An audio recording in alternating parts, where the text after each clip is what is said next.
옛날에는 신문이 이렇게 직접 손으로 그렸나봐. 멋있다. 우와, 이런 거. 화병도 한번 만들어보고 싶다. 여기 사람 보이지? 응, 그러네. 재밌다. 피카소 마니아야? 피카소가 카메라를 이용해서 자기 작품을 발전시켰대. 그거 엊그젠가 다른 책에서 봤잖아. 작품을 찍고 관찰하고 그리고 어떻게 변화되는지 과정을 봤는데 실제로 자기 모습도 많이 찍으셨네. 이게 예술 작품 같아. 이 한 장면이 귀엽지 않아?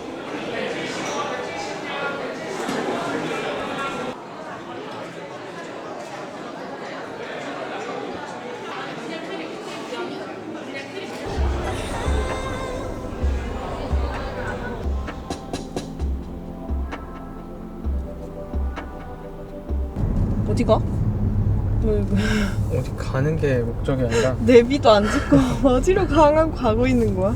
아니 너무 날이 더워가지고 30도라 밖에 돌아다니기 너무 힘들어서 차 타고 그냥 드라이브는 하려고. 차 최고긴 하네. 차도 한 번씩 타줘야 돼. 아니 자꾸 인터넷으로 뭔가를 주문해서 오잖아? 그러면 다 내가 생각했던 거랑 다른 물건들이 와. 최근에 뭐 엄청 큰 거 왔는데? 뭐였더라? 아 최근에 나초를 하나 샀어. 이만한 근데 거. 갑자기 엄청 그 2봉지를 샀는데 엄청 큰 게 온 거야. 너무 싫다. 이 현실과 이상이 괴리가 너무 커. 이 인터넷 세상은. 거의 예전에 그 히말라야 소금 아령 같은 거 샀을 때처럼 2개가 와가지고. 그 인터넷 구매했을 때 뭔가 성공했던 적이 많지 않은 것 같아. 그래서 요즘에는 온라인 구매를 자제하고 있어. 맞아. 그리고 인터넷으로 뭘 사려고 이제 핸드폰을 키잖아? 또 옆으로 새. 그게 되게 신기한 현상이야 진짜. 그래서 결국 오프라인으로 쇼핑을 하는 게 가격이 비싸잖아 요즘엔. 당연히. 왜냐면 온라인이 너무 싸졌으니까. 근데 이게 참 기회비용이나 어떤 정신적인 것까지 생각하면은 뭐가 싸고 뭐가 비싼지 헷갈린더라. 오늘 그런 생각을 했었지. 또 요즘에 무슨 생각하고 있어요? 영화를 좀 몰아서 보긴 했었는데 그 얘기 좀 해볼까? 르미리아 영화를 봤는데 영화가 끝나고 정성일 평론가님의 평론이 있었잖아 시네큐브에서. 그 평론을 들어서 더 그 영화가 좋아지는 거야. 거의 평론이 아니라 수업이에요 수업. 그러니까 하나만 얘기해도 돼? 영화 1시간 45분인데 강의가 2시간이었어. 그럼 4시간 동안 거기 앉아 있었던 거야? 진짜 엄청나다. 근데 재밌었어. 그니까. 그 정성일 평론가님 그렇게 강연 또는 토크를 오래 하시기로 유명하더라고.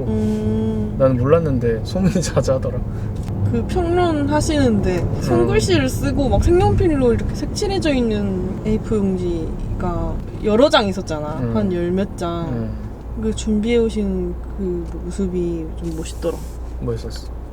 몇 번 우리가 들었잖아 그분의 어떤 GV를. 근데 계속 듣다 보니까 어떤 느낌이냐면 그 대학에서 강의도 하시잖아. 그 학생들한테 그렇게 똑같이 하실 것 같은 느낌이 들어가지고 그 느낌을 받은 후로는 그 시간이 되게 소중하더라고. 왜냐면 우리가 영화에 대한 어떤 수업을 들어볼 기회가 없으니까. 영화가 포스터만 보면은 무슨 남녀의 그냥 러브스토리인 것 같이 보이지만 알고 보면은 이 까를라 시몬이라는 감독의 어떤 자전적인 이야기였고, 그리고 그것이 스페인의 어떤 정치적인 역사 이런 게 또 뒤에 숨어 있는 게 있어가지고 그런 배경 지식이 없이 영화를 봤는데 후에 그런 설명을 들으니까 되게 의미 있는 시간이었어. 맞아. 까를라 시몬의 부모님이 실제로 프랑크 독재가 끝나고 나서 어떤 해방의 시대가 찾아왔을 때 에이즈에 걸려서 돌아가신 시대의 인물인데. 그래서 어릴 때부터 친척집에 그 전전하면서 살았다고 하더라고. 근데 그 자전적인 요소가 들어있는 영화라서 그게 좋았던 것 같아. 그래서 그 3부작일 때. 그래? 응. 그래서 어제 우리가 또 찾아서 본 거잖아. 제목이 뭐라고? 그의 여름. 프리다의 그의 여름 첫 번째고 그 다음에 또 두 번째 작품이 베를린에서 황금검상을 받았어. 알래스카의 여름? 찾아봐 줄까? 그리고 두 번째 영화가 알래스카의 여름 아니야? 맞아. 알카라스의 여름. 알카라스구나. 그리고 로메리아. 스페인 출신 감독이라서 그쪽 배경의 이야기들이 많이 나오더라. 키키 씨는 그런 감독의 자전적인 영화 특히 좋아하잖아. 그 자전적인 요소가 좋을까? 결국 자기 얘기이기 때문에 개인적이고 특별해서 깊게 들어갈 수 있고 디테일한 그런 감정을 잘 캐치하고 표현할 수 있어서 그런 거 아닐까? 남들이 피하려는 방식으로 자신의 취약점을 드러낼 수 있으면 좋은 예술 작품이라고 했어. 그 자신이 겪었던 어떤 힘듦? 있잖아. 원래 살아가는 게 힘들잖아. 그런 힘든 걸 이렇게 예술로 표현해내는 그게 좋은 것 같아. 그럴 수 있는 용기가 그냥 그걸 탁 느꼈을 때 그 감독의 존재가 나한테는 너무 감사해. 그래서 그 영화를 보는 내내 행복해져. 존재 자체가 감사하다. 그 정상희 평론가님이 영화를 볼 때 중요한 감정이 연민이라는 말을 하셨단 말이야. 근데 내가 예전에는 연민이라는 게 뭔가 선을 넘어서 동정을 하는 어떤 감정으로 생각해서 옳지 않다고 생각했었던 것 같아. 근데 이 사람마다 연민이라는 단어를 다 이해하는 게 다를 텐데 그 말을 들으니까 어떻게 보면은 오히려 선을 넘지 않고 선을 지키고 그냥 그 사람에 대해서 어떤 판단을 하지 않는 거야. 그러니까 판단을 중지하고 옳고 그름을 따지기보다는 그냥 있는 그대로를 바라봐주고 그 시대에 프랑코 독재가 끝났을 시절의 젊은 두 부부가 어떤 자유를 갈망했는지 어떤 삶을 살아내고 싶었는지를 한번 이해해보는 거야.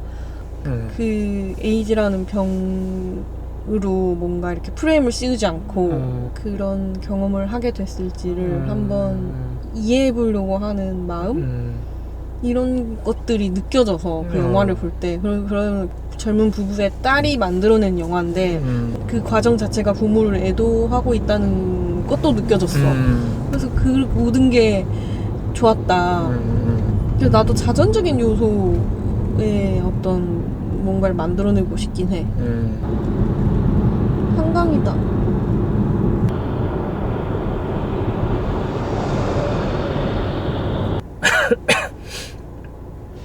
감기 다 나았나? 거의 나왔습니다. 감기가 열흘이 가네. 감기 나와서 나카타가 됐다지 않았어? 감기에 걸리고 진짜 계속 찼어. 그래서 새롭게 태어났어? 네, 활동도 하긴 했지만 특히 주말 같은 경우에 계속 잠이 쏟아져가지고 계속 자고.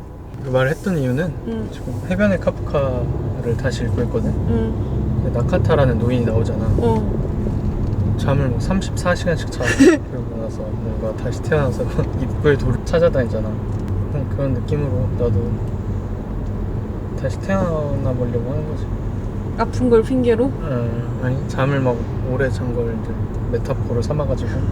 그리고 마침 그게 제목이 해변의 카프카잖아. 그러네. 해변의 폴린, 뭐 프리다의 그의 여름 이런 해변 관련 영화를 많이 봤더니 그게 되게 재밌었어. 해변에 왜 프랭키네. 해변의 프랭키. 아이고. 그것도 보면 이거 봐. 이거 방송 사고인데 뭔가 앵글이 특이해서 이렇게 찍어야겠어. 영화 같네? 방송 사고. 그리고 방송이야? 더현대에 가서 되는데? 맛있는 거 먹자. 그래? 아니면은 진주집 갈까? 진주찜? 응. 맛있지. 근데 어제 먹었잖아. 어제 콩나물이래. 홍수 먹었더니 좀 안 땡기네. 원래 치킨 시켜 먹기로 했는데. 근데 이대로 집에 가서 치킨 먹어도 돼. 그럴까? 응. 파이브 가이스 햄버거 먹으면 1시간 반 주거든. 소고기 안 먹으려고. 나 요즘에 소고기를 잘 안 먹어. 아 그래? 커피도 잘 안 먹고. 새로 터놨네. 아프고 나니까 커피가 갑자기 안 땡기는 거야. 응. 그래서 디카페인으로만 먹고 있어. 나도 근데 커피 안 먹고 아침에 한 6시에 일어나 보고 싶다. 나카타 혹시 빨리 일어나? 나카타? 엄청 빨리 일어나. 아 그래? 나카타처럼 살고 싶네. 잠 잘 자고 밥 잘 먹고 건강해. 똥 잘 싸지.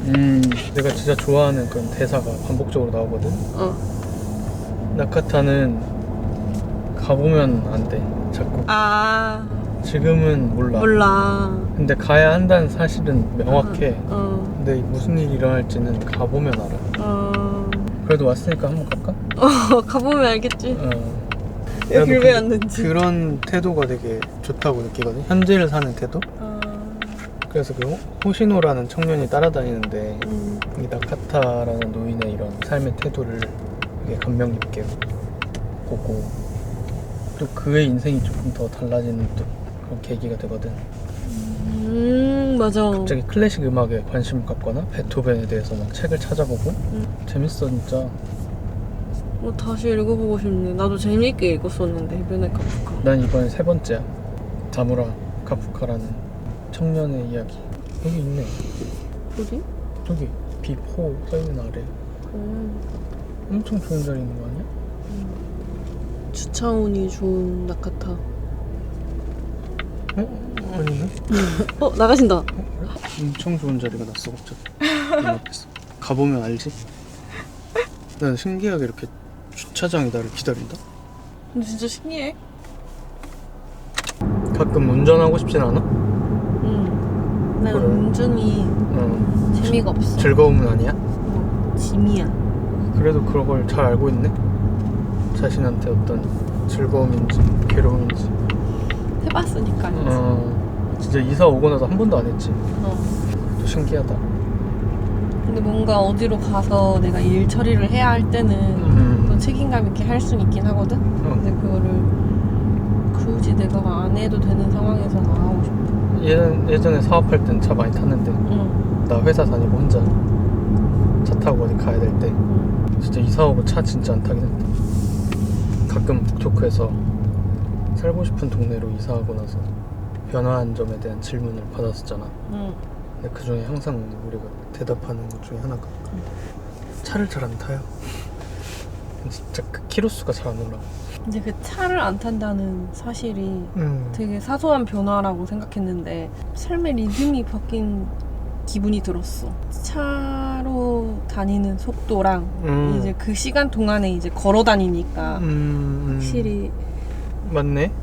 가게 사장님들, 직원분들이랑 인사할 수 있는 시간도 생기고. 진짜 꼭 리듬뿐만 아니라 어떤 삶의 패턴이나 방식 자체가 좀 바뀌었다는 느낌도 드네. 장 보고 영화 볼 때 차 많이 탔는데 지금 그 두 가지를 다 걸어서 하니까. 근데 걸어서 어떤 생활을 하는 거에 좀 특이점이나 장점이 있어?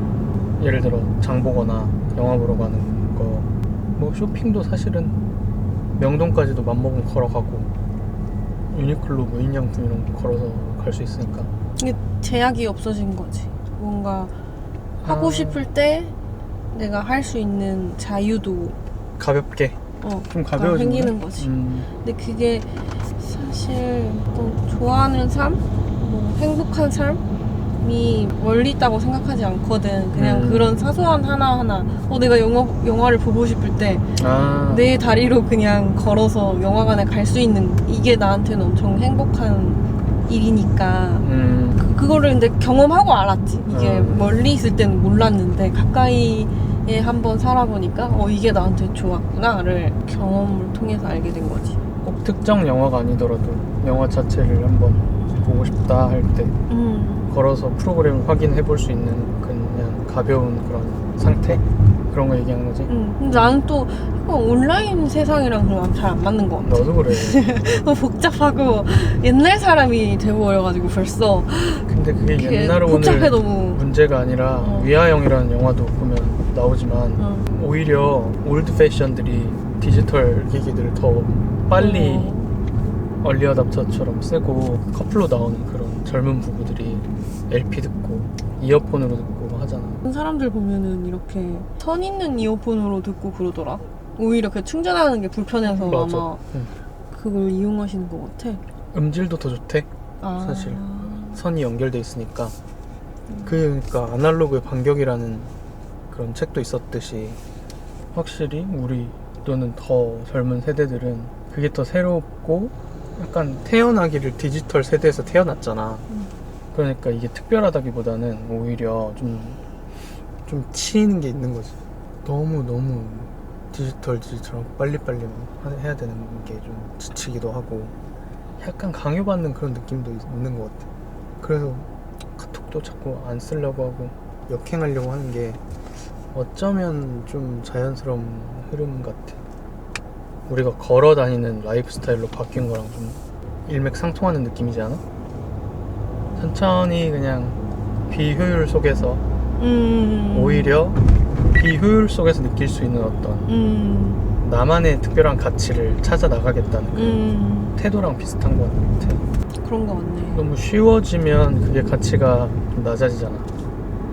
나도 저번에도 얘기했지만 디스크가 무한정 막 있는 것처럼 느껴질 때는 사진을 좀 막 찍었다면 공간이 한정적이라는 걸 인지하고 나서는 한 장 한 장을 좀 신중하게 찍게 되는 것처럼 그거랑 비슷한 거지. 뭘 하나 사더라도 좀 신중하게 고르는 거. 방울토마토를 6가지 종류 중에서 하나를 잘 고르는 거 있잖아. 근데 고민이 귀찮고 괴로운 게 아니라 오히려 의미 있는 거다. 최근에 고레에다 히로카즈 신작 상자 속의 양에서도 그런 대사가 있었거든. 어떤 데서? 엄마가 휴먼이고 아들이 로봇이잖아. 엄마가 건축을 하는 디자이너인데 이래저래 고민을 하는 과정이 재미있다고 말해. 근데 그 로봇인 아들이 이해를 못해. 그러니까 해답은 빨리 나올수록 좋은 거 아니야? 이런 이제 질문이 숨어 있었다고 보거든. 그런데 인간은 자꾸 그걸 고민하고 내가 스스로 찾아 나가는 데 있어서 희열을 느끼는 어떤 특이한 종족이다. 그러니까 효율이 꼭 정답은 아니라는 이야기를 하고 있었던 것 같아. 근데 우리도 그런 생각 많이 하잖아. 스스로 한번 끝까지 해보는 거, 거기에서 얻을 수 있는 게 분명히 있다. 맞아. 효율이 좋고 빠른 게 좋은 게 아니고 그런 거 느끼잖아.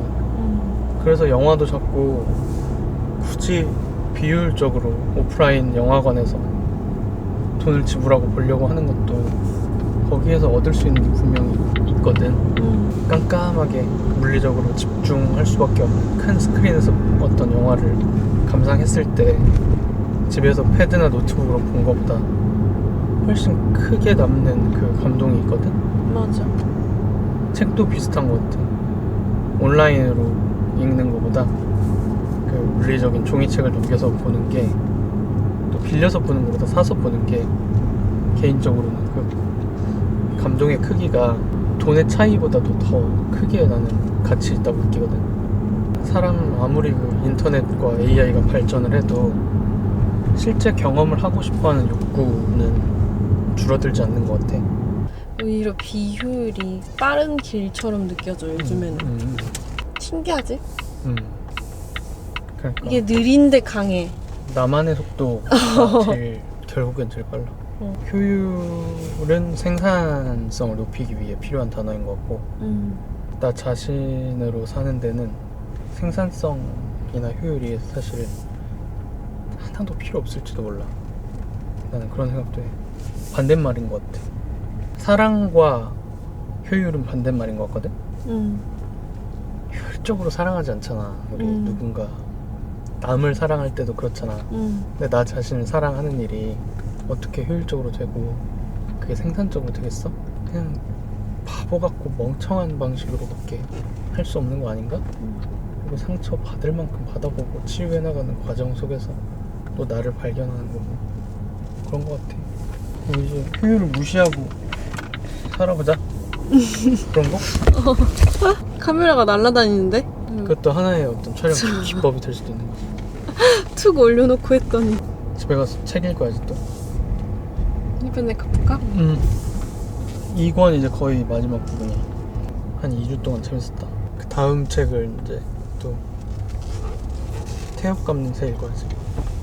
그럼 3번째 읽는 거야 그것도. 그게 재밌지 않아? 비효율적으로 이렇게 같은 책 계속 읽는 거? 정말 비효율이네. 비효율은 재밌어. 재밌어. 재미야. 재미는 비효율이야.